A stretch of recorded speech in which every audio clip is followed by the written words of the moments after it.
Blessed are you, Adonai, our King, who gave us the Torah of truth and implanted eternal life in our midst. Thank you for giving us Yeshua, the way of salvation. And thank you for giving us the desire and the passion to study your word, to study your teachings, to study your Torah, so we may be a approved worker that is able to serve others and minister to others and be a blessing to others and continue to be the salt and the light of this world. Blessed are you, O giver of the Torah. In Shem Yeshua, we pray, amen. So, this is a continuing study on, again, the subject of law. So, to those who know, to those of you who know me, I'm the person who is passionate about studying the law, the Torah. So I almost got into the law school. My friend persuaded me to study law, but I don't think I have time to study secular law. So even so, so I will just study biblical law. So kumbaga, doon na lang ako po focus. Kasi kung secular law, it involves ang mga law na wala naman sa Bible. So I don't want, kumbaga, if you're a Levite, those things are not for you. You just focus on what, God wants you to do and succeed in that area. So the question is, just the mention of the word law, or laws, or even Torah, it's a divisive subject, a divisive issue, especially when you mention it to other ministers, pastors, and even mga Christian elders. Just the mention of the word law, para bang may division na agad na para bang, bakit pinag-uusapan pa ba natin yan? Hindi na nga dapat, wala na nga yan eh. Importante pa ba yan? So, in my case, I continue to delve on the subject because I believe this is my calling to study it and teach it to others. And that makes me different from all the pastors that you may know, no? So so so I'm basically a Torah passionate person. Diyan lang yun. Kaya sabi ko nga kay Brother Chris last night, hello Brother Chris, it's not about me. When it's about the Torah. Forget about me. All of us will die one day and we're gone. Pero the Torah will remain. So in fact, siguro sa inyo, sabi nga, makabayan, makatao, makakalikasan, yan ang mga Pilipino dapat, no? So, ano ang maitulong natin sa ating kababayan? So, ako as a Filipino, I ask that myself, why am I, as a Filipino, how can I contribute to the society? How can be a blessing or a contributor to the, alleviation ng Filipino? And sabi ko, one thing I can do is teach the law. This is what I can do. I cannot be a doctor, of course. I cannot be a lawyer, but I can be a teacher of the law, biblical law. So I believe we can help society. Makakatulong po tayo sa ating mga kababayan. And so I believe uh, this will be a blessing to the Filipino people. In fact, for many, many years we've been doing this. There was a time that House Bill 6312 was filed in Congress declaring the Sabbath and the feast a national holiday. So, but it didn't make it until the first reading lang siya.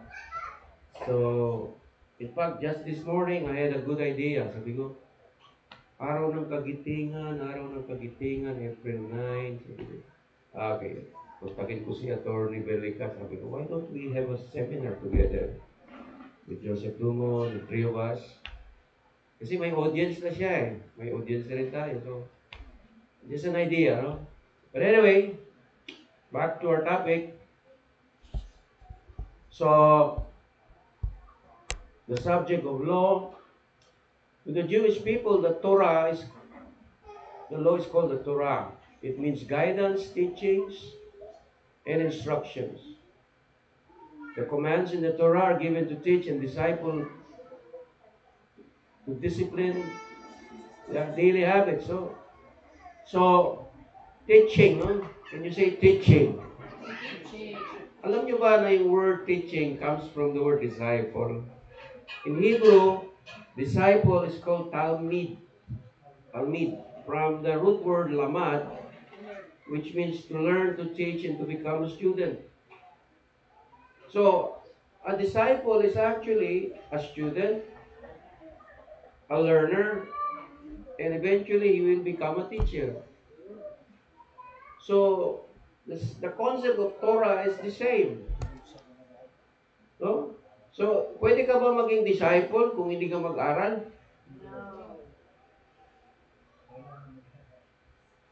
Kung mag-aral ka, anong pinag-aaralan? So in the time of Yeshua, may Bible school po ba doon? Ano yung mga inaaral ng mga 12 disciples? Ano yung scriptures na available? Wala naman sila Jerusalem's Bible Theological School, Baptist Seminary. Wala naman po ganun sa first century. The fact is, the Bible is separated like how many years? 3,000 years of separation from our culture today. That's why most of the time it's not easy and it's hard to decipher, no? Plus the translation, all this. No? So maganda po yung idea ng kapatid natin si Sister Romana Perez. Ginawa niya sa Isabela na diniscuss niya sa Magic Ministerial Group na bago kayo makinig kay Dumon, why don't we have a whole day seminar first? We're going to have a Hebrew, introduction to the Torah. We're going to have a Hayazot. Then, sa second day, si Joseph Dumon, most likely, you'll be able to comprehend what he's saying because he's dealing with patterns and scriptures and prophecies that all derived from the Torah. So, if you're a first-time, attendee, wala kang background, no? So, yun. So, maganda po ang ano. So we're going to have a 2-day seminar in Isabela, Kawayan City. So, naka-set na po yun. Actually, yung itinerary, inaayos ko na po ngayon, puno na. Ngayon pa nga lang, puno na eh. So, madali na ngayon kasi we've been doing this for many, many years. Anyway, I'm just excited to announce you na at least meron tayong katulong sa pagpalaganap ng Torah. So, Torah is guidance, teaching, instruction. So, this book that I love to read about Rabbi Messer, it is Torah, Grace or Law, Kingdom Principles for Kingdom Living. So, ako, mapansin mo, lahat ng sinasabi ko may mga word pictures. Kasi I'm very visual. So I don't know about some people are visual, some people are audio, some people are audio visual, some people are emotional. No? So, yung pagkanta ni Bel, emotional or visual yun? Emotional yun. Kasi nga, kanta yun eh. What is music? So, may mga musikero tayo dito. What is music? Music is the art of the soul. Music is a sound that you directly hear from your ears. It goes straight to your heart. Yan daw ang music. Pag napakinggan mo, papasok agad sa puso mo. Kasi may kasama siyang emosyon eh. That's why be careful with music. Some music can sway you, can seduce you. So, kaya minsan ako ayaw ko na gumamit ng gitara. Sa dami ng alam kong kanta ng Beatles, no? Imbis na pagising sa umaga, let it be namin. Isang gano'n ko lang nag-change na eh. John Lennon na, di ba? So it's a choice, it's a choice. It's discipline lang yan eh. Discipline yan eh. So si Rabbi Messer, ang tawag niya sa commandments sa Torah mitzvot, daily habits. He called that mitzvot a daily habits, your daily opportunities. Some rabbis would call the commandments daily responsibilities. Because if you're in covenant with God, you have a responsibility to obey God. Kaya itong article, saan yung aking ganyan, stick? Rabbi Densyo. Is a relationship with God possible without His law? Simple question. Posible ka ba magkaroon ng relasyon sa Diyos na wala kang kinalaman doon sa batas ng Diyos? O ba, posible ka ba maging Pilipino na wala kang pakialam sa Philippine Constitution? May pagkurtina naman yung akin namin. So ganda yan, mabay, okay. So pang palugod sa aso.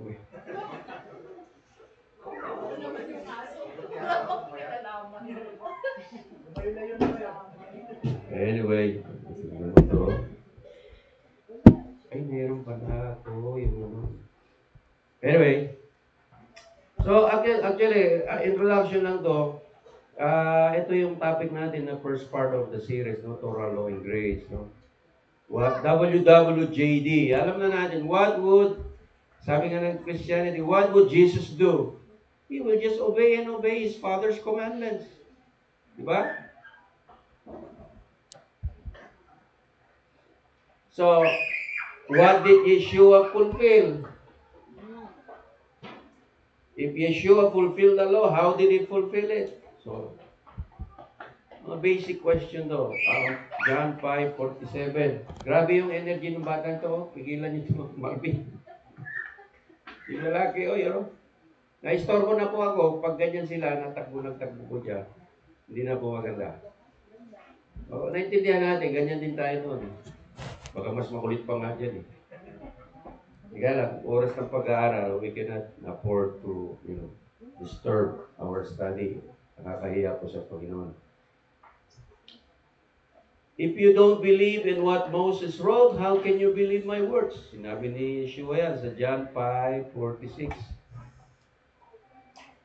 If Yeshua broke any of the commandments, he is a false Messiah. If Yeshua broke the Sabbath, he is a false Messiah. If Yeshua made all animals clean, he added to the Torah, making him a false Messiah. So ito po yung topic natin. God's law and legalism. What is legalism? In the battle of law versus grace, the grace camp tries to do away with the law, and the law comes misunderstand the law. So pareho pong may pagkukulang daw, sabi ng author na to. But God still has a law against legalism. So we're going to tackle what is legalism. Many Christians today believe the law of God was done away at the death of Yeshua. They say if one believes the law of God is still valid, then one is under the law or legalistic. On the other hand, an opposing group of Christians contend that we must keep all God's law with all our might if we are going to be in God's kingdom. So this includes the Messianic believers. So they say that the grace group with their faith alone are practicing rocking chair religion. So yung sabihin, walang stability pag ganun-ganon. The Messiah never argued against the validity of the Old Testament, including the 5 books of Moses. When he clashes with religious leaders, it was because of his absolute refusal to honor man-made laws. The way he kept and honored the Torah. Alam niyo po, I don't know how, ewan ko, anong tawag nila dito sa mga abogado, no? Pero actually, dito sa mundo, marami pong batas dito na ginawang batas dahil sa kailangan. Dahil kailangan siyang gawin. Mga ordinansa. Kaya nga, ang tawag nito sa mga congressman is, what is the intent of the law? Bakit ginawa yung batas na yan? So, para sa kabutihan ba ng mga tao? Pakinabangan ba ng komunidad? Siyempre, yung ating bansa. So, the rule of law and order. So, but when we talk about the Bible, so, alisin muna natin yung concept na yon ng mga man-made law. Kumbaga dito, si congressman, marami siyang proposal, mga bill. Gawin nating batas to. Gawin nating batas to. Gawin nating batas to. So some of them comes from the Bible, some of them, halimbawa, yung ginawa ni Donald Trump sa pag-upo niya pa lang sa opisina bilang presidente ng Amerika. Gumawa siya ng executive order na ang gender ay male and female lang, walang third gender. Galing po sa Bible yon. In-implement niya yung biblical truth. Marami pong nagalit. Who cares? Marami ding natuwa. Ganun lang po yan sa politika. Kaya ang politika, pag hindi ka matibay dyan, hindi ka pwede dyan. So, marami pong man-made laws. In fact, just the other day, I was reading the Talmud, and it was about, because I was using AI, and because of Marvin's influence, how to become wealthy, but based on the Torah. Yung sabi, tinanong ko sa AI. Sagot ng AI, una, maging honest ka sa negosyo mo. Oh. Pangalawa, tumulong ka sa community. Number 3, magbigay ka ng charity, tzedakah. So, sabi niya, lahat ng mga Hudyo, alam namin to. In fact, 3,500 years, if this is already compiled in the ancient wisdom of the Talmud. In the Talmud, there are 1,000 laws.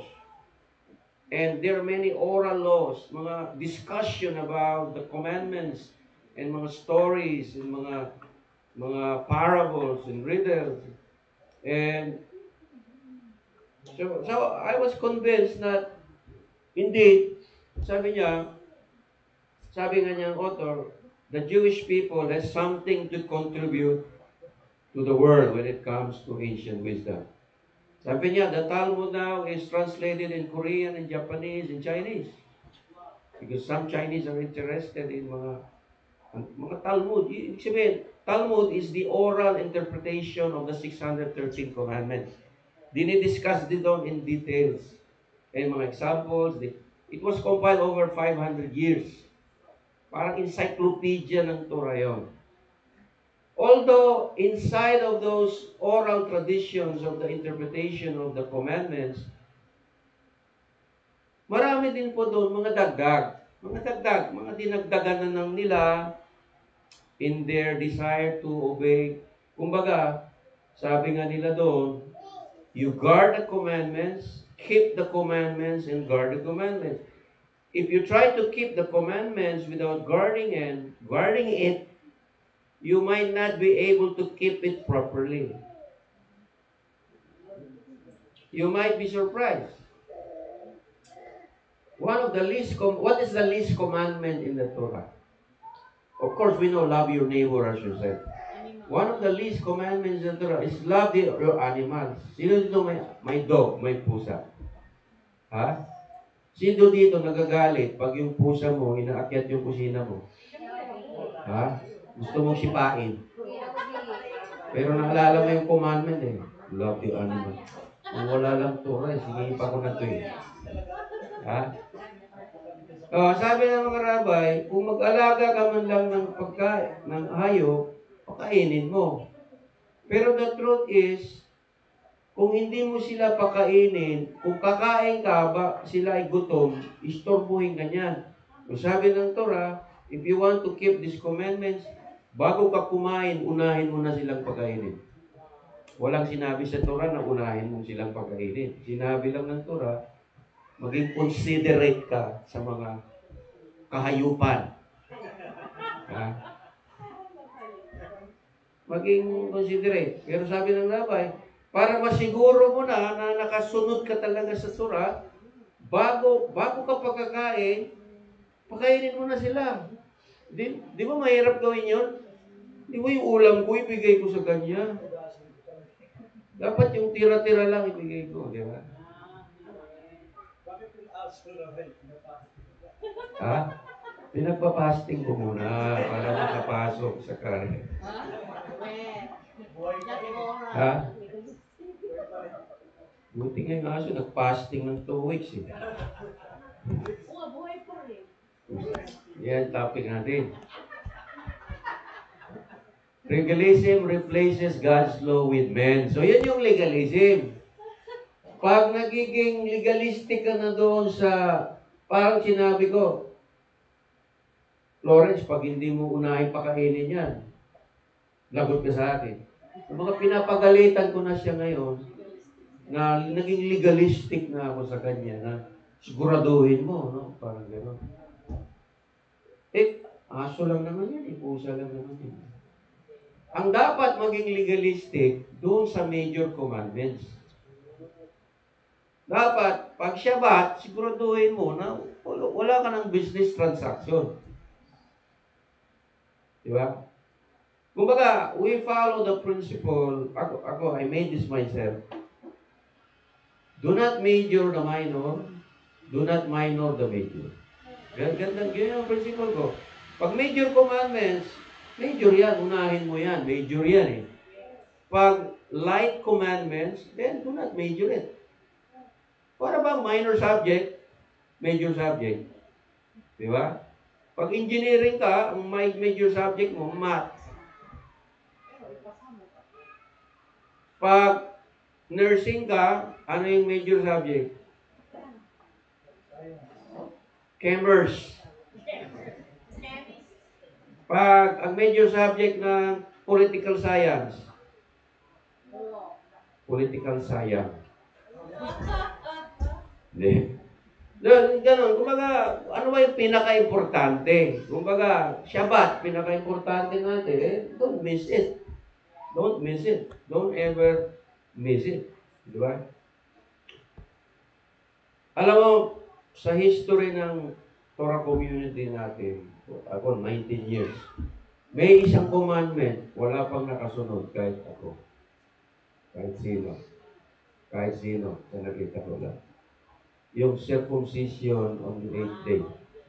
Kasi may dinedicate na bata dito. Mahirap sundin yun. Bakit? Walang doktor magsi-circumcise. Si Brother Arla nag-attempt doon. Late na. Kasi, sabi ng doktor, kailangan 1 week bago yung circumcision, o si Tolitz, may 2 anak na lalaki. Ha? Second day. Meron dito, 60 years old, nag-circumcise kasi hindi pa siya anak ni Abraham. Hindi mo sabihin pangalan, joke lang. So yun. So yung mga bagay na yan, no? Ano ba? So, kaya nga sinabi ko sa inyo, ang topic natin ngayon is divisive issue. Merong division, merong hindi pagkakasundo-sundo pagdating sa law. And guess what, mga kapatid? Marami ho talagang batas sa Torah. Kaya nga ito, iniiwasan pag-uusapan. Kasi mahirap nga siya maintindihan. What is the purpose of the commandments? Ba't kailangan? Di ba? There are many commandments you cannot keep because there is no temple. There is no Sanhedrin. No? So, it's a very difficult subject. Akala nyo, it's an easy subject. No. Hanggang ngayon, sumasakit ang ulo ko sa kakaisip nito. Alam nyo lang. I've been buying books from Amazon, very rare books that explains the commandments. I'm still not satisfied. Sabi ko, this is not enough. May binili akong libro, Ancient Interpretation of the Mitzvot. I'm still puzzled. I'm not satisfied. Sabi ko, hindi pa eh. Kaya sabi ng mga Hudyo, maybe when the Messiah will return in His second coming, He will explain to us the meaning of the mitzvot. Marami akong tatanong kay Yeshua na commandment. So, the term law used in the New Testament is the word Torah in the Old Testament. Torah means teaching. Does the teaching of God make you legalistic? Yan ang question. Since Torah is teaching, is obeying the Torah legalistic? Ibig sabihin, para bang self-righteousness ba ito? Kasi the major doctrine sa Christianity is you are righteous because of what Yeshua did for you. Because you are righteous because of the work of the Holy Spirit in you. Your righteousness is imputed righteousness. Alam mo yung imputed? Pinagkalooban lang, binigyan lang sa'yo. Sarili mong righteousness, wala. No one is righteous.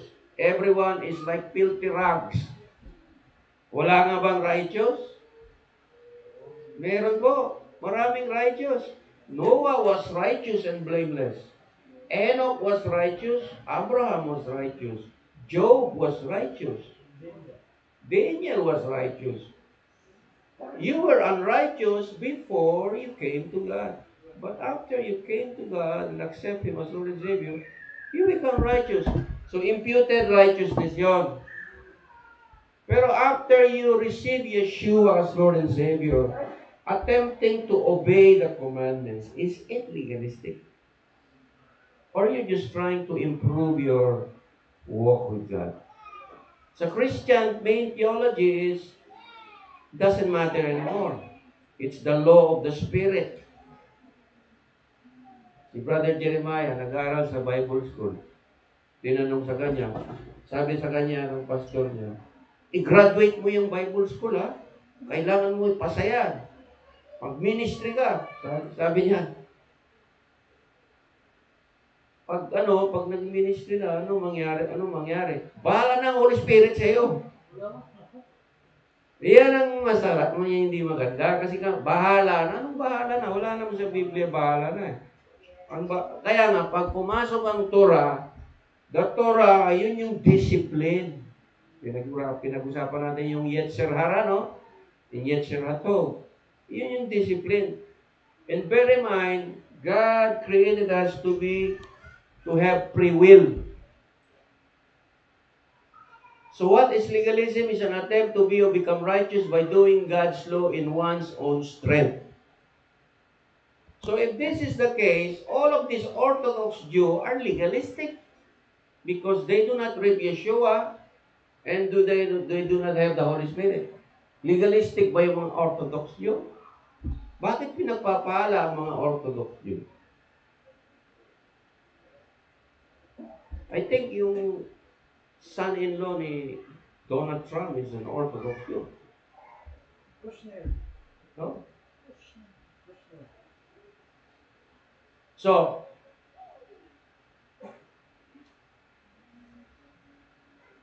the law basically is a set of negative statements that defines the character of God as it applies to men. Mga thou shall not is a negative part. So, those things God has stated that we are not to do are the very same things Yeshua did not do as He lived a perfect life on earth. Yeshua turned what we see as negative into a positive of life. Yeshua defined the law as a loving way of life. When the law says, thou shalt not kill, murder, Yeshua says, love your enemies. So, Yeshua go beyond the letter of the law and turn the negative law into a positive. Ibig alam natin masamang pumatay, pero sabi ni Yeshua, siyempre, meron bang pinatay na natutuwa? Siyempre, galit. Kaya nga pinatay, galit eh. Mahalin mo yung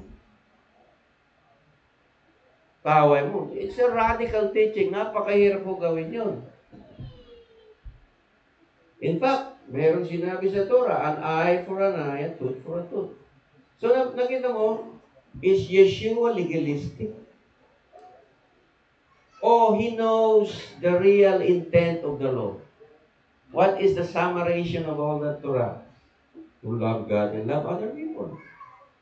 Ibig sabihin, kung mahal mo, kung mahal mo ang kapwa mo, ano ba ibig sabihin ng murder?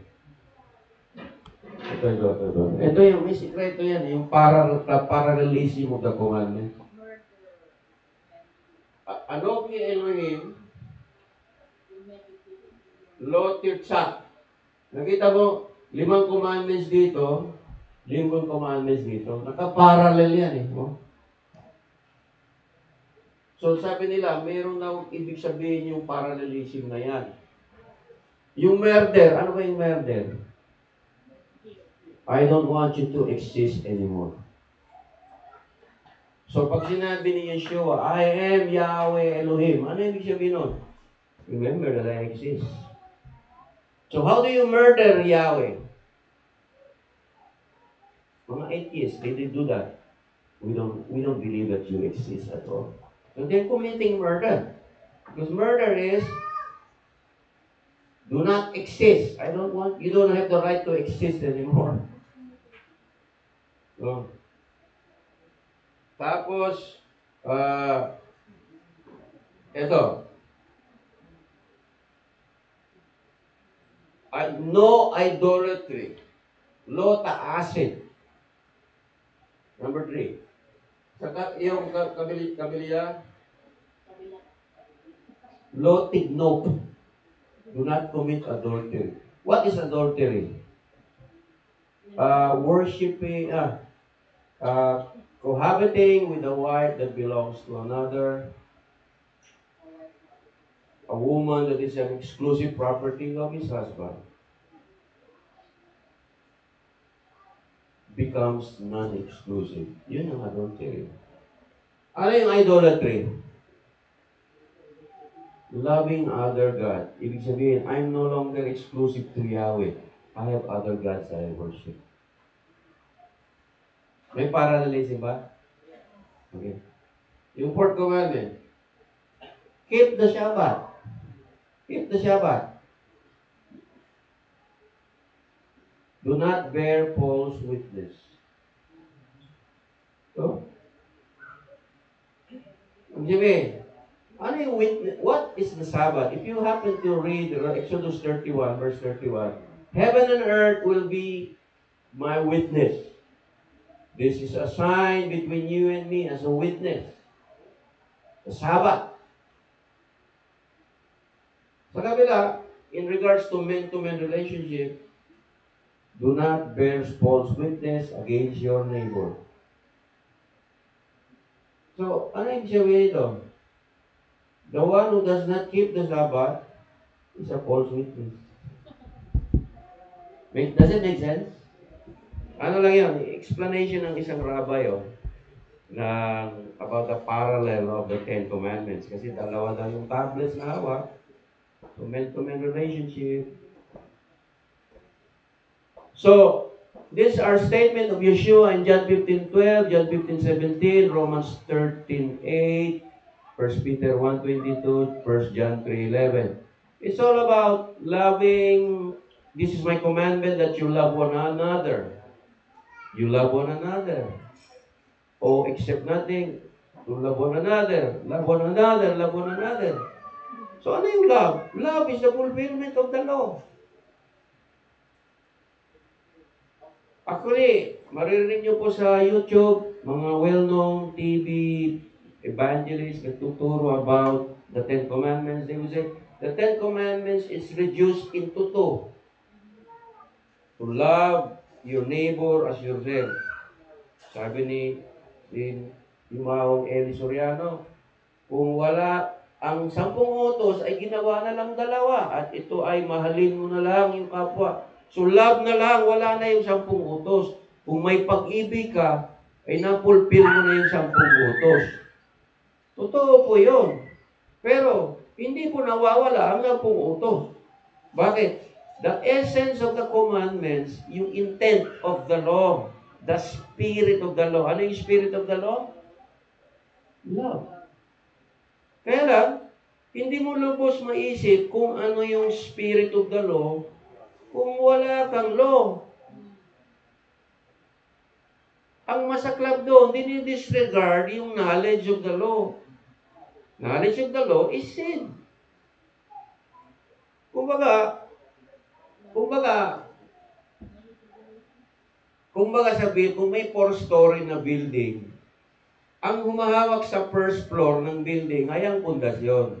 Ang humahawak sa second floor ay ang first floor tsaka yung pundasyon. Ang humahawak sa third floor, yung second floor, first floor at ang pundasyon. Ang humahawak sa fourth floor, yung third floor, second floor, first floor tsaka yung pundasyon. Kumbaga, build on top, all the previous covenant are built on top of each other. The new covenant is built upon the old covenant. So what is this thing about the law that makes it's a very divisive, very confusing, misunderstood? Ano ba yung bagay sa law na mahirap maintindihan?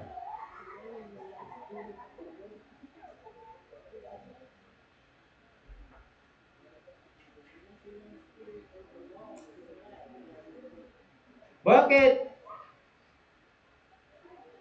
Bakit negative? Do not commit adultery. Do not have other gods. Do not take the name of the God in vain. Do not bear false witness. Do not kill. Do not murder. So basically, what it says is, do not live a negative life. Because it is a way of life that leads to death. We are created to live, not to death, to die. So, to those of you who have been familiar with the Torah, blessing and curse ay ang resulta sa Torah. The law can be likened to a signpost pointing us in the right direction. The Torah is the Father's commandments are the roadmap He has given us to return to Him, which is the only way we will be eternally happy. Small is the gate and narrow the road that leads to life. Only few people find it. So, sabi nitong author, the Torah, the commandments are like warning signs that you see on the road. You don't, it's not about the destination. It's about your journey towards the destination.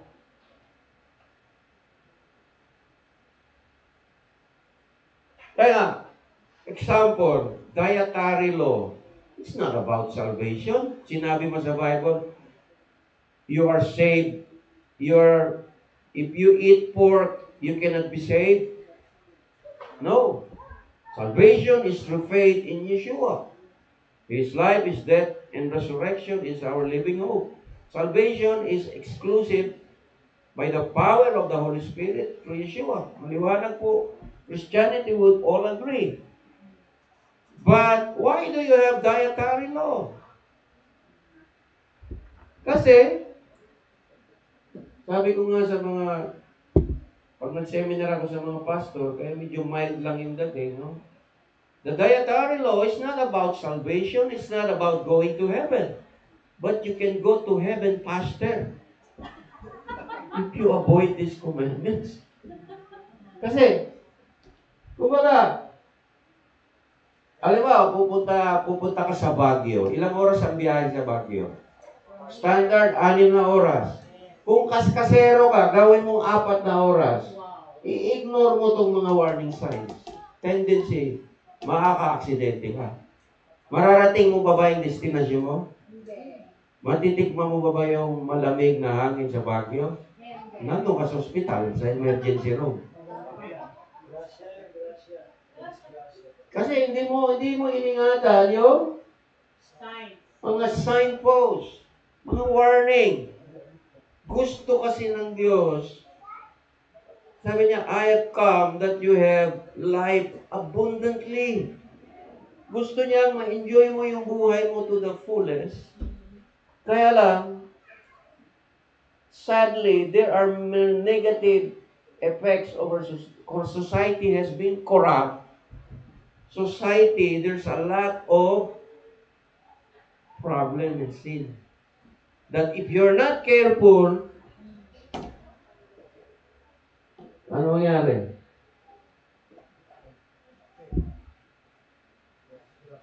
Alam mo, kasama ko si Alvin. Pumunta kami sa Baguio. Galing kami ng Nueva Vizcaya. 8 oras yata yung biyahe. Tabing mga mountainous area. Pero dahil gawain ng Diyos, parang wala lang sa amin. Pagdating sa Baguio, naalala mo yung bin?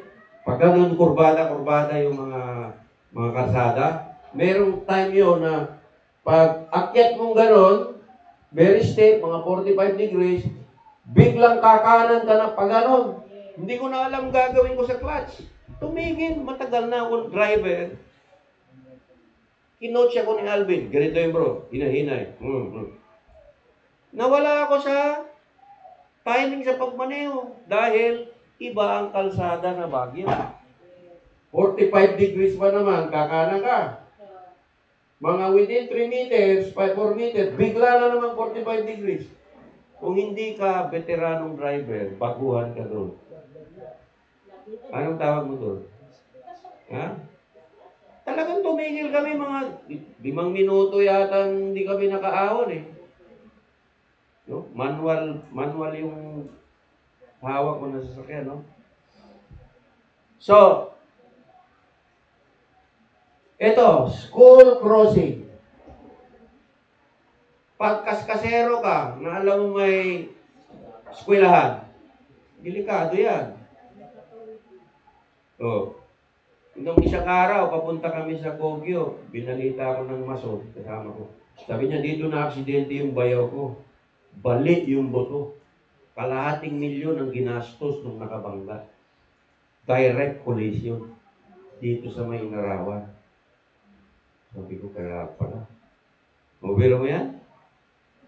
So, anyway, kung hindi ka, ang Torah ay nagsasabi lang sa iyo, maging maingat ka anak dahil mahal na mahal kita para marating mo yung destinasyon na ma-enjoy mo yung journey mo, buong buo ang iyong buhay. Buhay na buhay ka. Hindi ka magka-problema. Yun po yung Torah. It's the signpost. It's the direction. Our salvation is Yeshua. We have been given the chance to reach, to enter the kingdom of God. No? Pero, kumbaga, sabi niya, I give you life abundantly. Kung hindi mo ma-enjoy yung abundant life, sayang yung pagkatao. There is a statement in the Talmud that says, your only chance to enjoy your life is here now. And if you don't do that, God will scold you. Ibig sabihin, kaya ka nga binigyan ng buhay ng Diyos, enjoy mo ito. Pero, there are many warning signs. Ang sabaw na yan, pumunta ka sa Korean restaurant, shabu-shabu, kumain ka, only. Shabu-shabu, only $2.99 per person. Hindi mo alam, ang sabaw pala ay baboy. Sarap na sarap ka, wow, murang-mura to. Hindi mo alam, Ang mga ginamit, mga Knorr chicken cubes na may hibi. Maliliit na hipon. Oh, hindi natin alam. Nung isang araw, sabi ni Florence, ay, bili ka ng crispy fry. Sabi ko, crispy fry? Pinagalitan ko siya. Hindi ba tayo makakain ng masarap kung walang crispy fry? Ikaw ba't magaling ka na tagaluto? Pasarapin mo ang luto na walang chemical. Assignment mo yan. Black pepper lang tsaka asin yan. Saka pakrispihin mo yan, yun na yun. Hindi, bakit tayo, kumbaga, mag-rely doon sa tinimpla? No? Alam nyo, yung mga kinakain nating mga chichirya, mga noodles, mga sa grocery ng SM, tingnan mo yung ingredients kung maintindihan mo. Glutamate, letopomeride, pesticide, herbicide, malachite. Maintindihan mo ba yung mga technical chemical terms doon? Those were meant for engineers, chemical engineers. Ako, nag-advise sa akin, isang naturopath doctor, pag binasa mo yung ingredients at hindi mo maintindihan, huwag mo na ituloy. Yeah, that's right. Hindi mo, ba't ka nagtitiwala doon? All they care is business. Diba? Kaya nga tinawag na lucky me. Kasi, alam mo ba, Lucky Me is one of the most profitable company in the Philippines. Ganon karami ang bumibili ng noodles. Pag ako nasa siyudad, maswerte nakakain ako noodles isang beses isang buwan. Sa Goshen, napipilitan kami kumain ng noodles. Wala na kasing ibang makain sa kanya. So the question is, these are application of the law, no? Okay. So, kung mahaba ang buhay, sabi na nila, sabi ni Doc Atoy, si Doc Atoy, no? Sabi ni Doc Atoy, the real investment is your health. Bakit? Kahit mayaman ka, maiksi ang buhay mo, di konting panahon lang, hindi mo na ma-enjoy. Pero kung mahaba ang buhay mo, ma-enjoy mo yung yaman mo na yan. Darating lang yan. Kung gusto mong yumaman, darating naman yan eh. Huwag ka lang magmadali. Mag-invest ka sa good health. Sigurado ma-enjoy mo pa yan pag dumating yan. Huwag ka magmadali.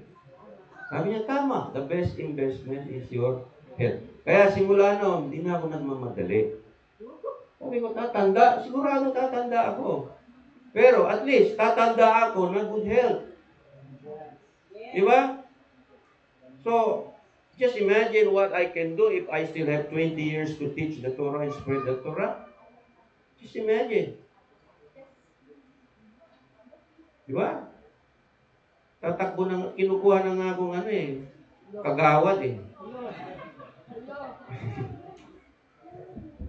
Hindi, biro lang yun. Hindi po ako mahilig sa politika, magulo yan. So what will happen if you violate no U-turn? Ano nangyari pag nakita ka ng traffic? Sir, walang U-turn dyan. Pedestrians crossing ahead.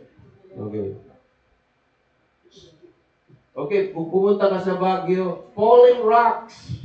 Sino dito naka-experience? Bato na nahulog sa sasakyan mo. Ako naka-experience ako. Diyan sa C5. Di ba may mga dyan? Oh. River banks. Ano itong river banks? Bangko sa river. May ATM yan.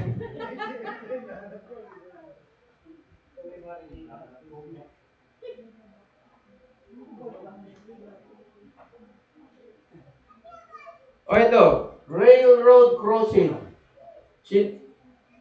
Pag dumaan ka sa may mga railroad, titigil ka ba o dire-diretso? stop, go and listen. No? Kaya sabi rito, the 10 commandments of traffic. Nakita ko sa internet eh. Keep right, observe road courtesy, prohibit parking. If in doubt, do not overtake. The bus stop rule. Rules to prevent untangled traffic jam, observe the traffic management measure. So, when I'm trying to explain in a layman's term that the Torah, ang mga commandments ng Torah ay ginagabay ka sa buhay. Hindi ito ang kaligtasan, kundi yung pag-iingat ng Diyos. Parang, ang tawag ni Torah, sa Galatians 3:17, ang sabi doon, before faith has come, the law was the tutor. Now that the faith has come, we are no longer under the tutor. Ang gulo mo, Paul.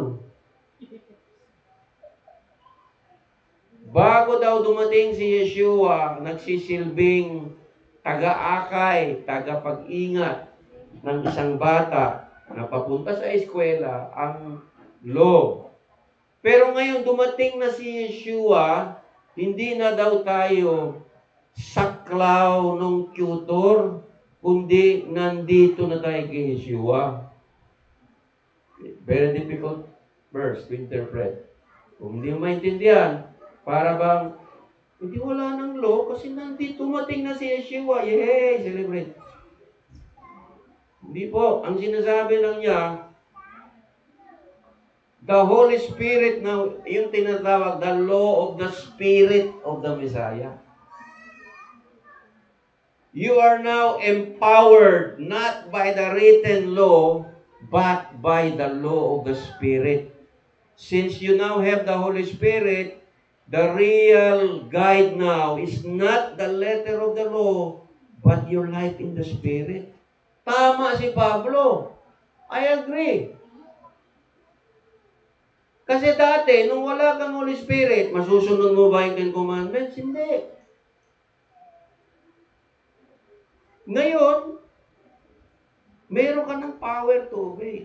Ang sinasabi lang ni Paul, huwag kang magtiwala sa letra ng kautusan, kundi sa Holy Spirit na nasa sa iyo. Righteousness that comes from the Spirit. Mga kapatid, guhit lang ang pagitan. Pag na-misinterpret mo, para bang wala na yung law. Hindi po. Ang sinasabi lang ni Pablo, he realized. Kasi take note, Pablo is a chief rabbi. He knows all the law. And being a chief rabbi, he still commit a crime. He kills Christians. He persecutes people. Wala siyang love. Wala siyang sensitivity to other people because of his zealousness of the Torah. Ang sabi ni Yeshua, you Pharisees, you are blind guides. You travel by sea and make a convert, and later they become worse than before. See? Ibig sabihin, kung walang Holy Spirit, mga kapatid, there's no way you can obey. There's no. Tama ba siya? Tama po. Kaya ako nagkagaganito dahil may Holy Spirit. Mukha ba akong walang Spirit? Tingnan yung katabi nyo. Tingnan nyo yung katabi nyo. May Holy Spirit ba yan? Yes. Paano nyo nasisiguro? Yan. Kaya lang, so, mga kapatid, ito. If a person believes that the law is just history, then there is no more righteousness to obtain. So, ito yung mga extreme, no? So, therefore, mga kapatid, there is a great need to study the law, explain the laws of the Torah. That's the ministry na tinawag ako ng Diyos. Yun po yung ministry ko. Otherwise, kumbaga, yun ang uniqueness ng ating calling. No?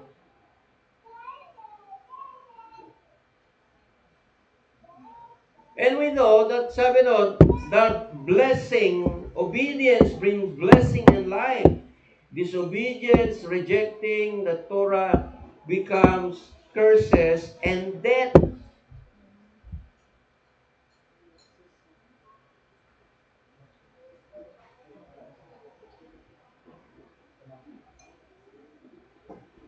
Kaya nga po ang Israel pinagpapalo pag sila ay umalis sa Israel. Bakit? Nakakalimutan na nila yung Torah.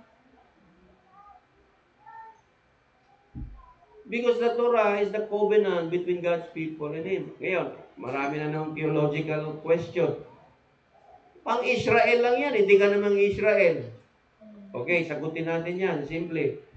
Kung pang-Israel lang yung Torah, then how sure are you if God has punished Israel for disobedience, how sure are you na hindi ka i-punish for disobedience? Exempted ka ba? Special child ka ba?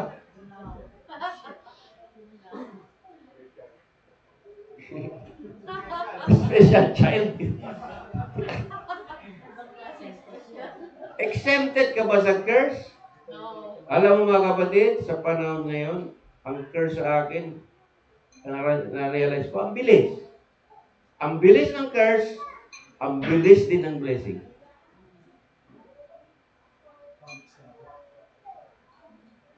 Mabilis. Kasi, ang Torah mga kapatid, susi yan eh. Parang yun yung ano eh. Actually, that's the law of the universe eh.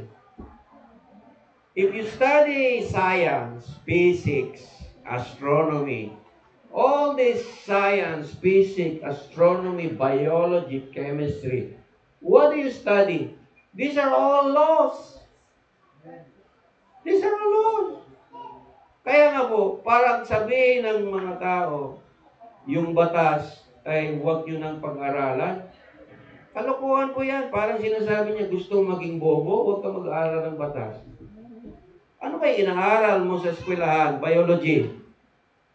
Law po yan. The laws of biology. Anong inaaral mo sa chemistry ng subject mo sa school? The law of chemistry. Bakit may subject ka na physics, trigonometry, algebra? All these are laws. Everything is, when God created heaven and earth, there is built-in laws that governs every sphere of creation. Yes. In fact, you have laws of the animal kingdom. You have, even to now, the scientists are still puzzled about all kinds of discoveries. Alam mo, the things that we enjoy now, Wi-Fi, ano yung mga na-enjoy natin? Wi-Fi, fiber optics, mga fiber cable, wala nang signal, no? Fiber na lang. How do these technologies develop? They discovered the laws behind it. Diba? So, even mga natural medicine, how do they prevent cancer? Sabi niya, just stop sugar. Don't take white sugar. It's very delicate. Ano delicate? Delikado. You become addicted, yeah. Huh? White sugar is bad for your health. No? Ano pa yun? Why do people is diabetic? Ito na. Sabi, Marvin ito ha. Si Marvin, tanungin nyo dyan. Siya galing to eh.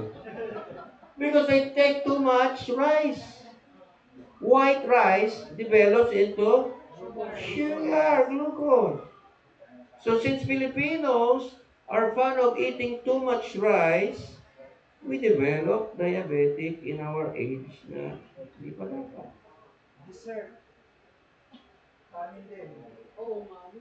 Mga kapatid, alam nyo sa probinsya, ano yung kinakain ko? Namuting ka, boy. Corn rice. Mais. Mura na, healthy pa, organic pa. If I want to eat mais in Manila, I will spend times 2 po yung presyo. 80 pesos ang kilo. In the province, it's the cheapest. But here is the most expensive. See? Because there's no corn anymore. Wala nang nagpo-produce ng corn. Wala nang nagtatanim ng corn. The problem is the production. Wala na eh. So, kaya tayo masakitin. So, how do you prevent that? Kaya magtanim kayo sa bakuran nyo. Yes. Mga kapatid, Tinanim nga yan. dito, ang lawak ng tatamnan. May problema kami, yung tupa. Yung tupa kasi, blessing din kasi yan eh. Di ba? Bakit blessing yung pag-aalaga ng tupa? Walang Kasi hindi ka pwede maging tunay na pastor kung wala kang tupa.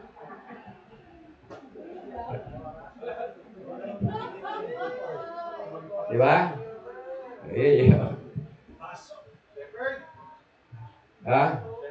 Shepherd? Obligado po yung shepherd. Pag sa Germany, anong tawag yan? German shepherd. Hello. Hindi, well, kapatid, nag-idea na kami, tingnan nyo dito sa parking area. Ito sa garage, sa ibabaw. Dito na kami, nagtatanim kami ngayon sa bubong na, nang hindi maabot ng tupa. Sa bubong na, nilalagay na lang namin sa sako. Abutin mo pa yan, kaldereta ka na bukas. Naghahanap ka na talaga. So, yun po ang nagawa namin. No? So, bukas nga magtanim ulit kami sa bubong. Sa bubong lang kami nagtatanim para hindi na nila maabot. Anyway, so ito yung verse, no? Hindi ko na isa-isahin to, no? Nakita dito, lahat ng positibong benepisyo ng law, ng pagsunod. Lahat nito ay, alam mo what's the problem? You know what's the real problem why people are negative about the law? Why pastors are negative about the law? You know why? They don't know the law. And they don't know that they don't know. Hindi nila kasi inaral ito. Kaya it's very easy to conclude. Wala na kasi yan. Huwag mo lang problema ito. Ang totoo nun, hindi ko rin kasi alam yun. Yan ang totoo nun. Eh ikaw, siyempre, Amen! Amen! Amen ka lang ng Amen. Wala kang nalalaman, puro Amen ka lang. Yan. So, itong mga slide ngayon na color blue. Ang author nito, napakatalinong tao. He is an aeronautics engineer for 40 years. He's a messianic believer. Hindi ko nabanggitin yung pangalan niya. Si Montejuda is an aeronautics engineer. Sabi niya, nagkaroon ng conference ng mga messianic. Siya yung speaker. Ito yung slide na ginamit niya. Nahanap ko sa Google. So, kinopya ko po ito. Wala naman pong copyright law yan. Meron right to copy. Mosaic law. Sabi niya, if you want to understand the law, sabi niya, since it's very divisive, sabi niya, let's talk about laws. But you keep talking about law. Ano ba yan? Just go direct to the point. Ano ba yung mga batas na sinabi sa Torah? Dumirekta na tayo doon. Punta na tayo doon.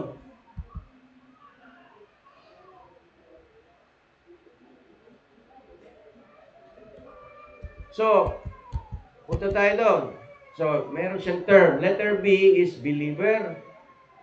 Messianic believer, MB. Messianic Torah positive, follow the laws.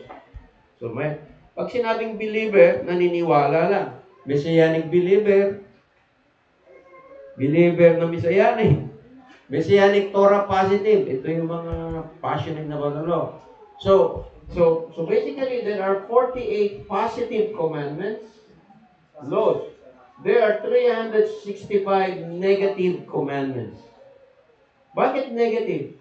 Kasi it has negative effect. Ganun lang kalimple. In a layman's term, positive commandment, you shall do this and do that, because it has a positive effect.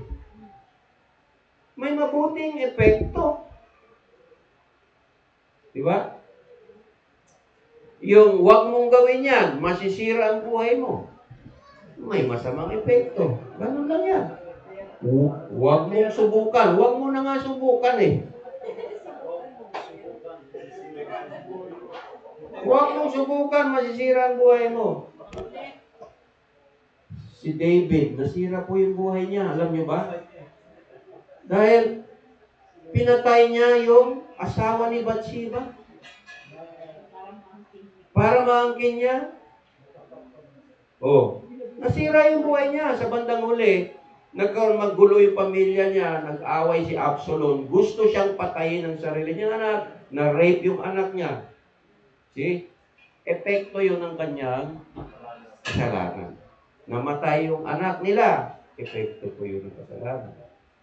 Pero, pinatawad siya ng Diyos. Pero, may nangyaring hindi maganda. Can you afford that? Would you experiment life?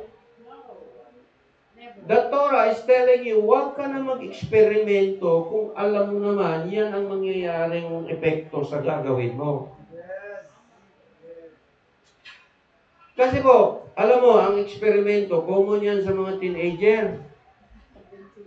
Adventurous, gustong tikman, gustong ganito, gustong i-try. Oh. Halimbawa, yung anak mo, dalaga.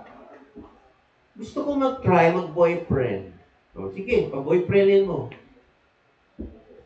Ano mangyari? Nay! Buntis ko, nay!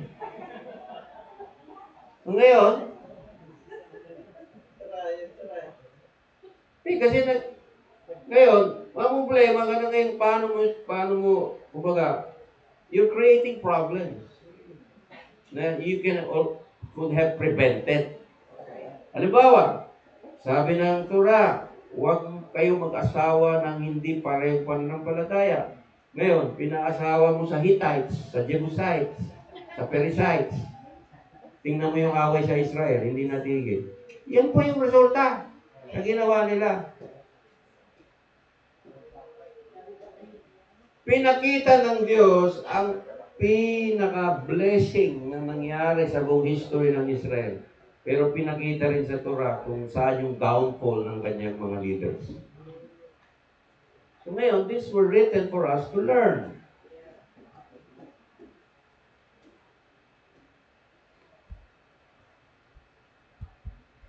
Okay.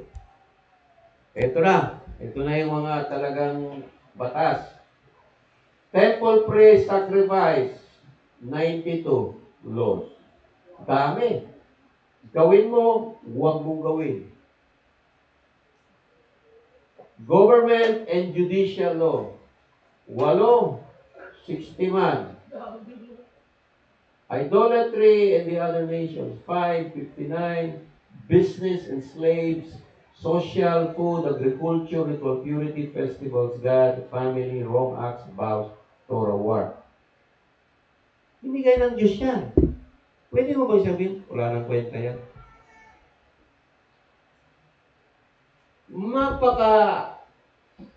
Lawak niyan.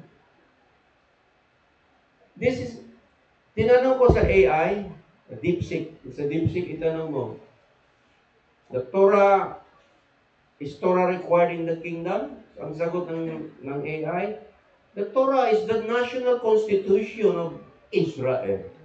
The national constitution. Ngayon, sabihin ng Christian theologian, hindi ka naman Israel. Hindi ka saklaw ng constitution. Ngayon, simpleng sagot ha, you will encounter this question. Kung hindi ka Israel, hindi ka ba saklaw ng Torah? Kung Gentile ka, exempted ka ba sa exempted ka ba sa Ten Commandments? That's the question. Subukan mo mag-idolatry. Subukan mo mag-adultery, subukan mo pumatay, subukan mo magnakaw, subukan mo mag-false witness. Puro problema ang darating sa'yo. Puro problema yung darating sa'yo. Kasi, you have no knowledge because you reject the law. Your people, my people are destroyed for rejecting knowledge. And knowledge comes from the law. The reason we study the law, mga kapatid, is because we love God. We are not legalistic. Bakit? Love yung ating motivation. I want to please God. Kaya ako hindi kumakain ng baboy kasi hugaw na. Hugaw.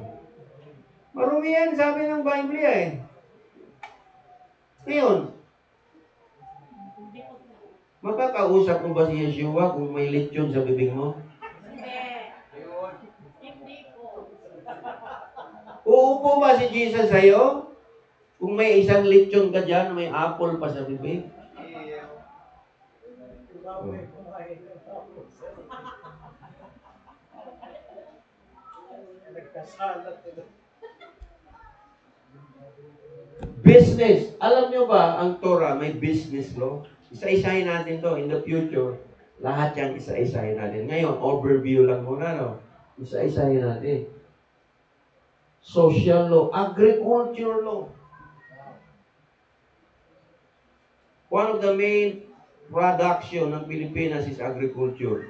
Ngayon, ano nangyayari sa ating mga agrikultura pag may bagyo? Blessing po ba? Ubos. Bakit? Bakit na-curse? Hindi kayo sumusunod sa batas ng Diyos eh. Hindi nila alam. Kasi wala kang magawa eh. Typhoon eh. Baha eh. Akala mo, ito yung masakit na katotohanan mga kapatid. Blessing comes from God. Curse also comes from God. Many people cannot accept that.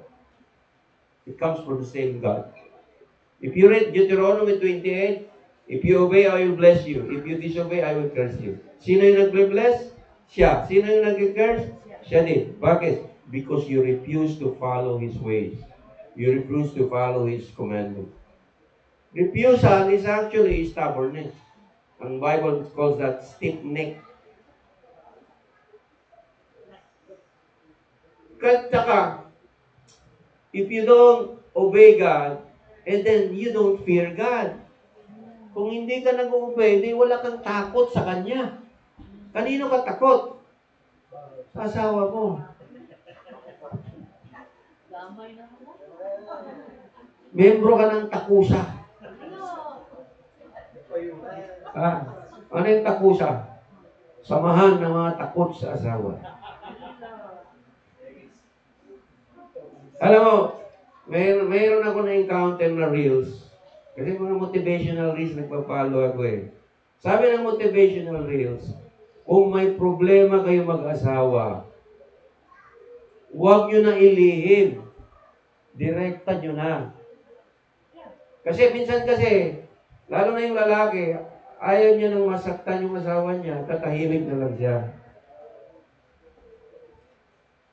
Imbes na sabihin niya yung ayaw niya, hindi niya, kumbaga, yung asawa, vice versa, no? Kung ano talaga yung ayaw mo sa asawa mo, sabihin mo. Kaninang umaga, sinabi ko sa asawa ko, please lang, ayaw ko yung magalitin pag Sabat. This is the time I want to have peace. I will study. Kung meron hindi pa ko nawaan, bukas na yan. Ayaw ko yung magtatalo on the Sabbath. Amen. And the rabbis interpret that's based in the law. Do not kindle a fire on Sabbath. Ang sabi ng rabbi, that includes, do not be angry on Sabbath. Do not be angry. Huwag kang magalit pag Sabbath.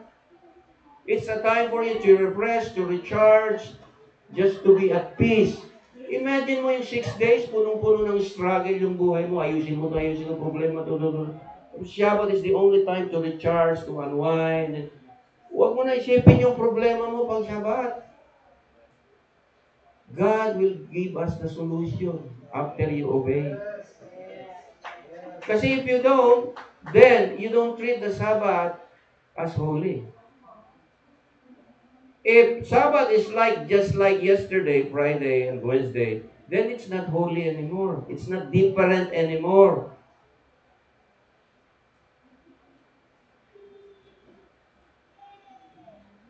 Dapat sa Sabbath, nagbabasa kayo ng Biblia, nakikinig ng music, worship, nag-study, in my case, study, peace.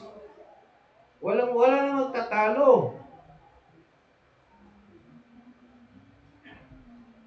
Yung mga mag-asawa, no, talagang mahilig magtatalo talaga. Eh. Amen. Two different people. Malit, mayroon akong na-discover tungkol sa mga babae. Sabihin ko na to, for the sake of the world to know. Mas magaling magrason ng babae kaysa lalaki. Yeah. They are very good in reasoning. Anything you say can be used against you. If you win the argument, that's when the problem begins. Ano ba yun? Ganun po yun. Kaya walang nananalo sa debate sa asawa. Lagi panalo yun. Panalo palagi yung babae. Kasi pag tatahimik na yan, apektuhan ka rin. Kawawa naman siya. Sige, magkasundo na lang. Correct ka na. You're right. Yan ang mystery dyan. Ang tawag niya yan, sorrowful mystery.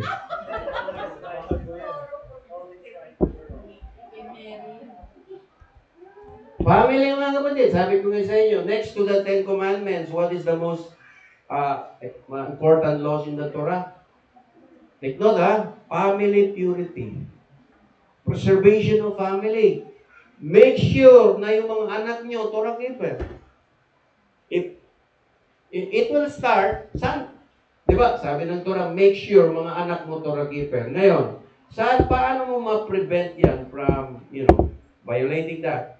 Siyempre, umpisa yan sa panliligaw. Kung inaalaw mo, ligawan ng anak mo yung unbeliever, now you're starting the wrong direction.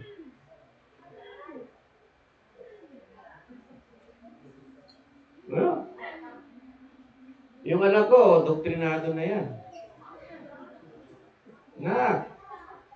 Normal yung mag-crush. Pero yung walang Torah, wag mo nang pag-aksaya ng panahon niya. So, response categories ng mga commandments, not observable. Most believers observe. Most Messianic believers observe. Most Messianic Torah positive observe. No Messianic that don't observe. So see, it's very complicated mga kapatid. It's not easy. May bumisita sa akin pastor dito na Baptist. So I make friends with him. Dahil nandito siya, sinira ko ng Torah. Sabi, nag-aral siya sa Bible school.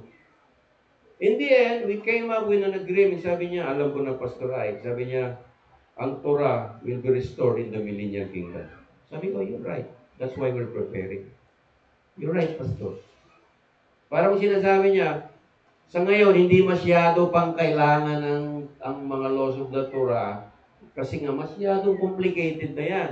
Walang Sanhedrin, walang temple, walang system of unified authority, walang central. Kaya nga maraming calendar, may Abib calendar, may cited moon, may Abib calendar, may Sadok calendar, may conjunction, dami. Kasi walang centralized authority. Pagbalik ng Yeshua, centralized na lahat yan. Pero still, you have to prepare. That's why sinabi niya, if you teach Torah, you observe Torah, you obey, you will be great. You are now being prepared to be kingdom ambassadors. So, depende yan sa calling mo. Okay. So, okay, ito yung mga you shall do. Example, love God, fear God. Nasa commandments yan. Love your neighbor. Put mesusa on the door. Sino dito may mesusa sa door? Tingnan nyo dito, may mga mesusa kami dyan, di ba? Ako nga, nakalimot ako eh. Sabi niya, put the mesusa on the door and in your gates. Yung gate pala, walang mesusa. Kaya binigyan ako ni Chris ng mesusa. Hindi mo pa rin nilagay. Hindi ko lang nilagay kasi hindi waterproof. Pero nagkulang din ako. Kasi sabi ng Torah, very exact. Put it in your doorpost and in your gate. O sino dito may mesusa sa gate? Dati sa Makati. Si Chris, meron. Ako nakalimot. Kaya palalahanin mo ako, Chris. Ikaw nagpaalala, ikaw maglagay. Hindi. Challenge ko lang kay Chris. O ito, tingnan nyo ha, simple commandments ha. Praise God after eating. Sino dito nagpre-pray pag nabusog? Karami yan, hindi na nagpre-pray, busog na eh. Pero sa Torah, may utos sa Torah, you pray, you give thanks after being full and satisfied. Pag nabusog ka daw, magpasalamat ka. Pero sino dito nagpapasalamat pag nabusog? Hindi na po. Bakit? Likas sa tao. Busog na ako eh. Hindi? Ang Orthodox, mahaba pang sidur, may sidur pa yan pagkatapos mag-pray. Kasi nga alam nila eh. Before and after. To eat matzah on the unleavened bread. To remove the kamets on the feast. Mga utos yan. Rosh Hashanah. Okay. To live in the sukkah for 7 days. Sino nakasunod yan? Did you sleep in the sukkah on the Feast of Tabernacle? Yes. Or you sleep in your putyon, in your comfortable bedroom? Ang sabi ng Torah, you live in the sukkah. Tulugan mo daw yung suga mo, yung tabernacle mo. Ulan kasi, pastor. Ang tent ko, pastor, maliit. Ang dami nating reklamo. Ganyan ng tao. Ang tao talaga ay marupok. Kaya daling lumimot.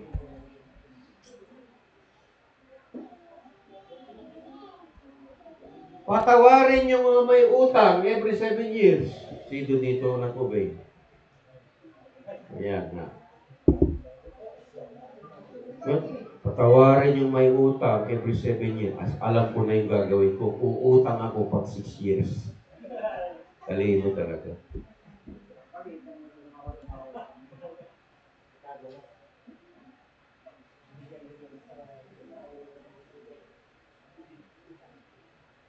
Ayan, na lahat yan, oh. You shall not eat unclean fish. Scales and fins lang, pwede. Yung terua, yung kipur, do not work on yung kipur. Eat leaven on the Pesach. So, ito pa. Men, no women's clothes. Women, no men's clothes. Ibig sabihin, ang babae, magpakababae. Ang lalaki, magpakalalaki. Diba? So, do not. Yan yung mga category. Kaya yung 10 Commandments, table of contents lang yan. Ano ba ito? Legalistic ba ito? Guide nga ito. Guide sa buhay nga ito. Ito yung mga signs na anak, dito ka, gawin mo to, pagpalain ka, pagpalain ka, pagpalain.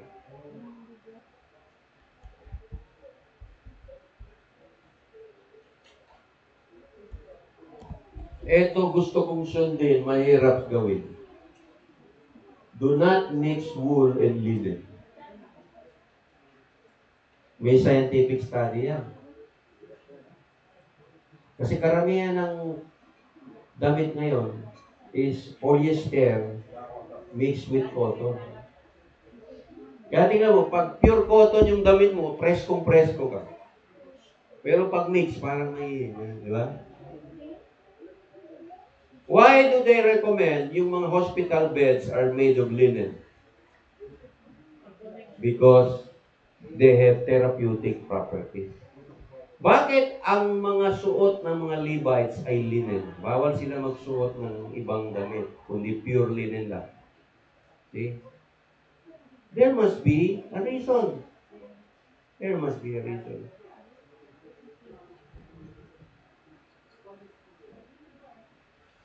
Everything in the sacrifice are salted. Marvin, Dr. Marvin. That's. That's down in the phone. Ilang mga medical deficiencies ang makucure just by using salt. Salt, natural salt, are full of minerals. Alam mo ko, sabihin ko sa inyo ha, may dandruff ako. So naghanap ako ng solusyon. Nag-research ako. Ano ba yung solution sa dandruff? Kasi may dandruff, may mga flakes. Alam mo, may nakita ako sa Shopee, salt shampoo. Sea salt shampoo.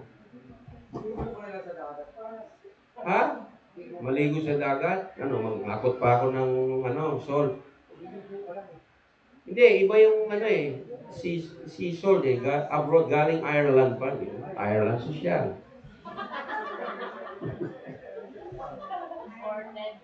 Alam mo yung Dead Sea salt?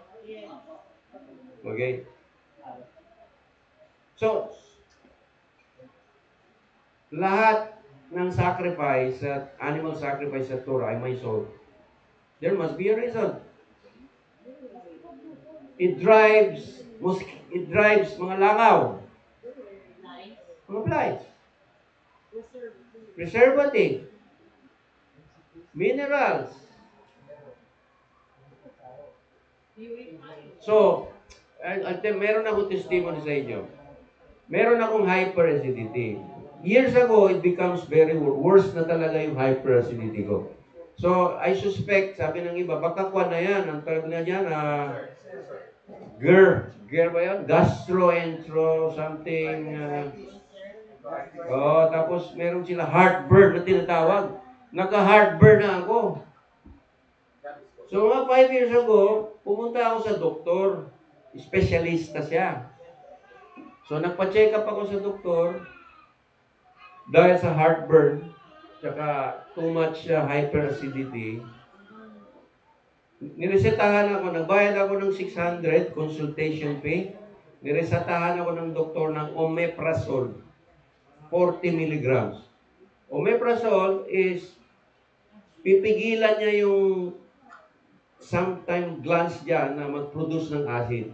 Kasi pag pigilan niya yung mag-produce ng acid, then less acid, ma-solve yung problem. So, tinay ko yung omeprazole. So naibsan yung problema ko sa hyperacidity. Ang sabi ng doktor, you take this 7 days, 2 times a day. Natakot ako. Sabi ko, 2 times a day for 7 days. Chinek ko ngayon sa Google, what are the side effects of omeprazole? Lumabas sa Google, ang bone marrow mo ay lulutong. Natakot ako. Tapos nagkonsulta ako kay Dr. Jeff. He's a, certified natural doctor. Sabi niya, tumatawa lang si Doc sa akin. Simple lang yan. You take salt, put it in water, gargle it, take it 3 times a day. Tingnan mo yung result. Gumaling! Salt! Walang side effect. Mura pa, walang side effect. Kung nakinig ako sa doktor, at tuwing may hyperacidity, mag-take ka ng ting na omeprazole, ano mangyari sa akin? Malit na yung bones ko, wala na akong bones. Hihina yung buto ko. So anyway, so all in all mga kapatid, sabi ng itong engineer na to, aeronautics engineering author nito, there are many commandments na not observable, 358. So, sabi niya, that's why there's a need, sabi niya, na pag-aralan yung mabuti lahat yan. Of course, Sabat, ang isang pinaka-importante, hindi ba observable ang Sabat? Hindi, hindi ba? Siyempre, hindi tayo magdala ng first fruits abib. Bakit? Wala namang temple. Diba? Siyempre, hindi tayo magkakatay ng tupa. Dahil wala namang templo. Ang babae, sabi ng Torah, after 7 days of your menstruation, you need to bathe in water, mikbahot. So, ibig sabihin, there are many commandments are temple-related. But still, mga kapatid,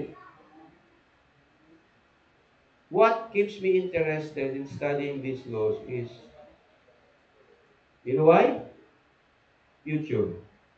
When Yeshua will come, the temple will be restored. There will be a Sanhedrin. This will be, pagdating ni Yeshua to restore the kingdom, ma-implement lahat to ngayon. Sa palagay nyo, sino yung qualified to serve? Yung walang alam o yung may alam? See? I'm preparing.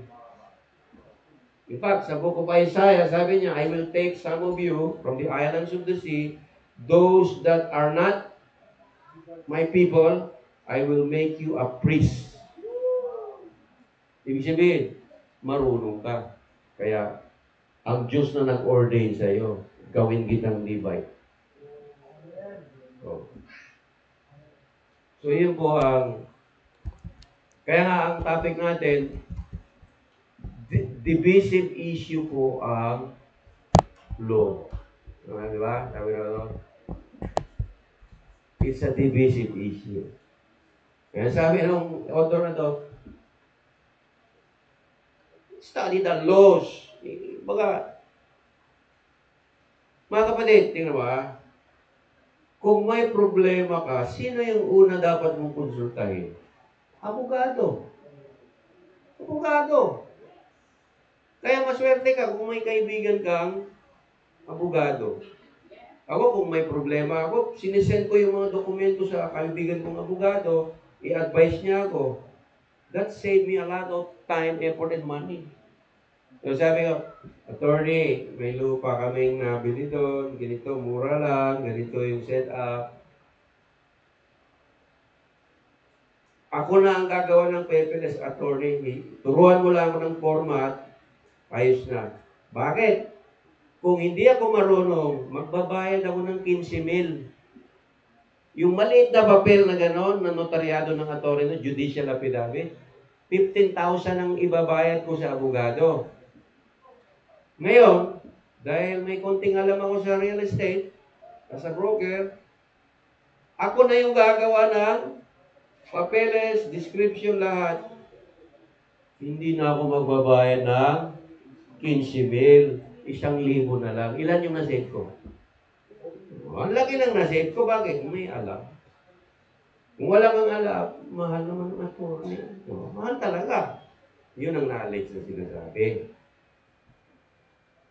Kung sa medical, wala kang alam, pupunta ka sa doktor, bayad ka na naman consultation. Kung may pagbayad ka, walang problema. Resitahan ka ng ganito. Kung may pangbili ka, walang problema. Ang tanong, epektibo ba yun? Oh. Alam niyo po, pumila po ako nagpa-opera ako ng hernia, yung rupture hernia. Pero naayos na po siya. Pumila ako dun sa mga, ano ba tawag nun sa kwan? Sa specialist, urologist, mga grupo ng mga doktor ng urologist, nakapila ako, ang daming pasyente. Narinig ko, mga kasama ko, yung mga kidney, mga inaoperahan na 2 beses, 3 beses. Naobserbahan ko lang. Sabi ng babae, Dok, naoperahan ako sa kidney, Dok. Ito yung mga tinitake kong gamot niya, yung mga herbal. Ano sabi ng doktor? Itapon mo yan. Narinig ko talaga mga kapatid. Itapon mo yan, walang maitutulot sa iya. Ito yung problema mo. Hindi sila naniniwala sa natural therapy, mga kapatid. Ang pharmaceutical doctor does not believe in natural therapy. Why? Because they are conditioned to think that it's not scientifically proven. Kaya hindi mo dapat i-take yung mga herbal na yan. Bakit? Wala namang scientific basis yan. Ito, inaral namin, puro pharmaceutical. Ito, Doc Marvin. Pareho tayo nakasalamin, no? Marami nakasalamin. Ibig sabihin, may grado po yung mata. Tumataas yung grado ng mata ko. Walang solusyon yan. Naghanap ako ng eye ointment. Ano yung ointment? Natural remedy. At least to make your vision, improve your vision, and heal yung tinatawag regenerative effects ng age. Kasi old age yan eh. Wala akong makita.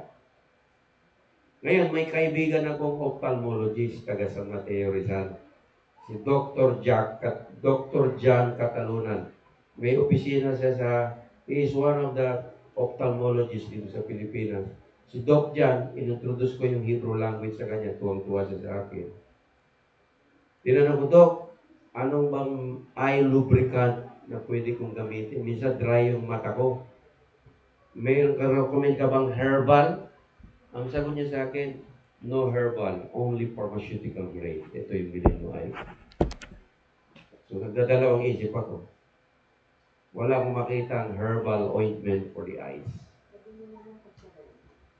Kasi yung man sa Shopee at Lazada ay hindi po sigurado ka to. Yung mga isop, mga kwan, nakalagay, no therapeutic claims. Diba? So ngayon, yun yung mga, these things are mga, we're looking for solution. Pero mga kapatid, sabi ko nga, the Torah, you think of it as mga sign along the road of your spiritual journey. Okay, ito, reiterate ko lang patapos na tayo, mag-alas 6 na.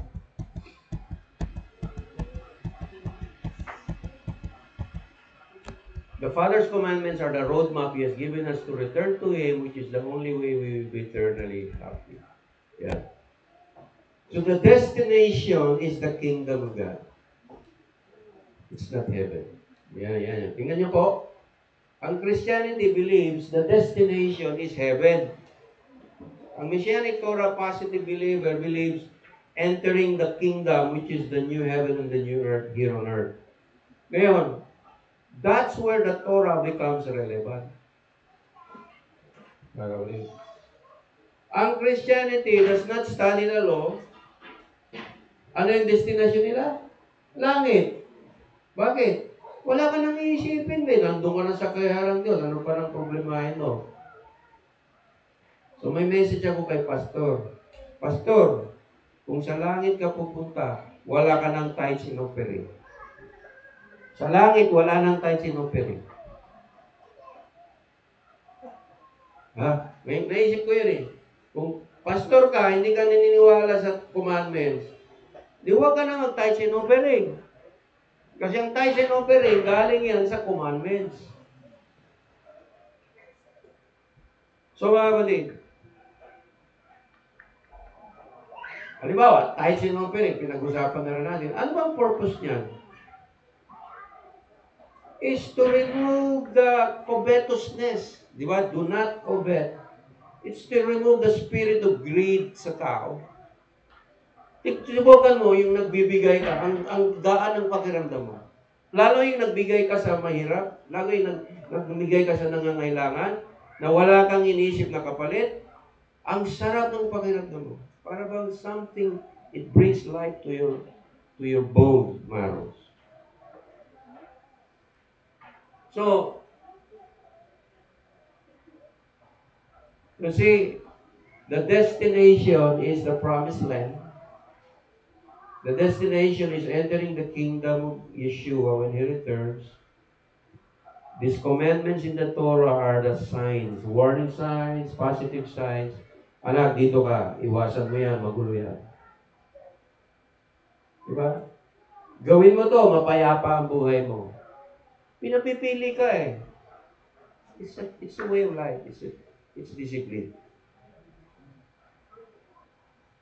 Kaya mga kapatid, now it's the attitude that counts. Ang Torah keeper, thankful and grateful na binigyan siya ng Torah. So ngayon, tayo na nakaintindi, nagpapasalamat tayo. Salamat Adonai, dahil sa Torah, at least alam ko, masama pala yan. Salamat Adonai, ang alam ko na pag ginawa ko pala to, pagpalain pala ako, at least, alam ko na pagpalain ako. At least, alam ko din, pag ginawa ko to, makikurse ako. Now, you're able to make the right decision. The right choosing. Anong ituturo natin sa mga anak? Nak, bahala ka na sa buhay mo? Anong ituturo natin sa anak natin? Nak, malaki ka na. Marunong ka man ng-desisyon sa sarili mo. Anong marunong? Walang alam yan. Hindi, graduate yan sa ikwan. Anong graduate? Kaya nga, alam niyo bakit sa fifth commandment is honor your father and your mother? Because they are like a God to their children. You are to teach your children all these commandments. The problem is, we let other people teach our children. Kaya mga kapatid, isa sa mga pangarap ko ay magtayo ng Hebrew school or Hebraic school or Torah school. Bakit? Bata pa lang, tinuturo na. Sa mga bata, ang prinsipyo ng guide sa buhay. So, yun po yung Torah. Ngayon, isabap natin para maintindihan natin. May mga Christianity tayo na nakikinig. Do you obtain righteousness if you follow the commandments? What kind of righteousness?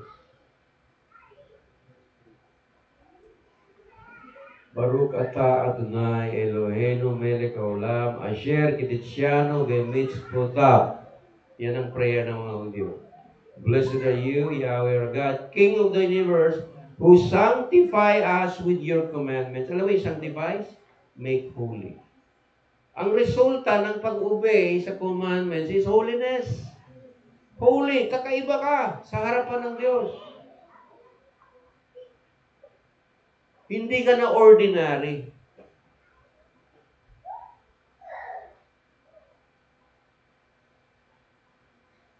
Alam mo, when you think ordinary, then wala kang pagkaiba sa Christian.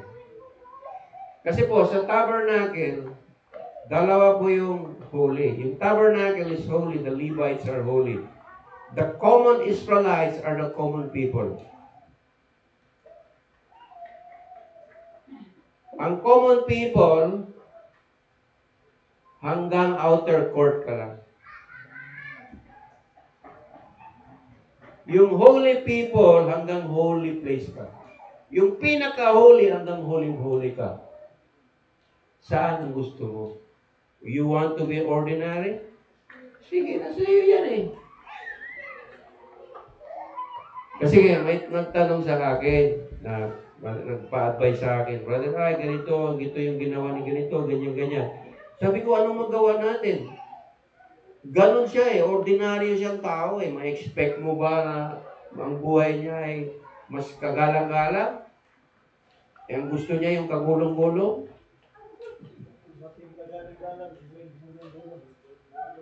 Siyempre, kumbaga, alam mo, Israel, kaya tinawag ang Israel holy people. Bakit? Special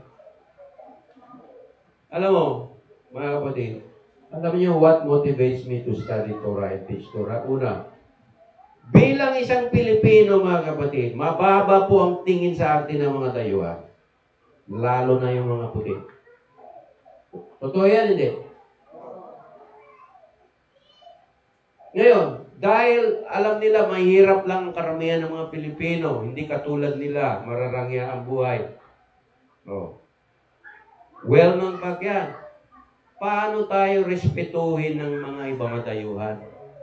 Kung mananatili tayo, ganito lang kami, Pilipino lang kami, ganito na talaga kami. Walang mga pangarap sa buhay, wala tayo.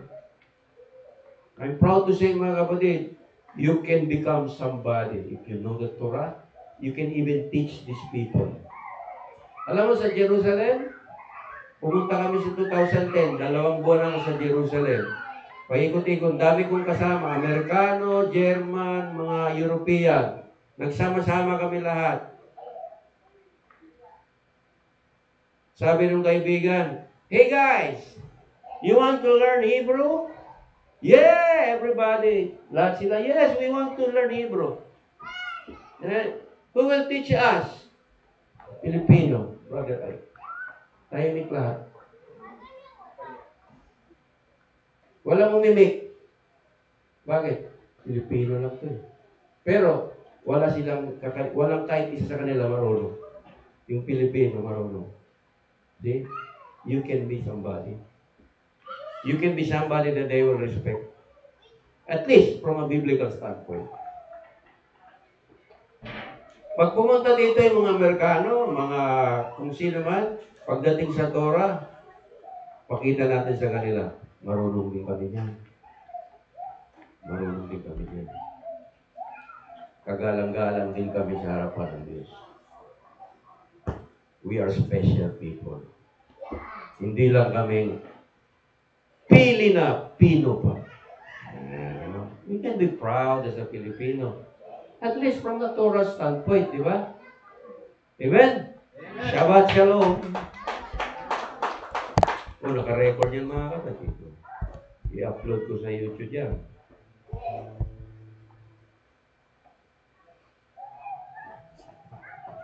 Paano kaya respeto ng mga Hudyo? Ang mga Hudyo, kahit saan pumunta yan, umuunlad. Bukod ang Pilipino daw ay ang Pilipino, gusto-gusto ng mga Hudyo. Bakit? May puso, maalaga. Oh. Pero alam mo ba, kung Torah keeper ka, respetuhin ka ng mga Hudyo. Kahit mga pulis, yuyuko sa iyo mga kapatid. Sabihin ko sa inyo to. Pumunta ka sa Israel, maraming interrogation na mangyayari sa airport. I-interpret ka ng mga pulis. Sabihin mo, Torah keeper ka, gusto mag-Torah. Sasalot pa sa iyo ang Hudyo, mga kapatid. Respetuhin ka pa. At papasok ka sa Israel. Amen? Shabbat Shalom. Tayo po tayong lahat.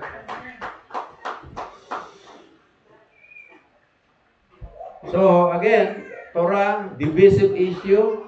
It's divisive dahil kailangan pag-aralan po talaga ito. Siya sa atin, unawain. Marami pong gagawin. Hindi ko basta-basta ito mga kapatid. Hindi madali. Pero, kaya po. Kaya po yan. Amen? The Torah now is growing around the world. The Torah movement is growing around the Philippines, around the world, mga kapatid.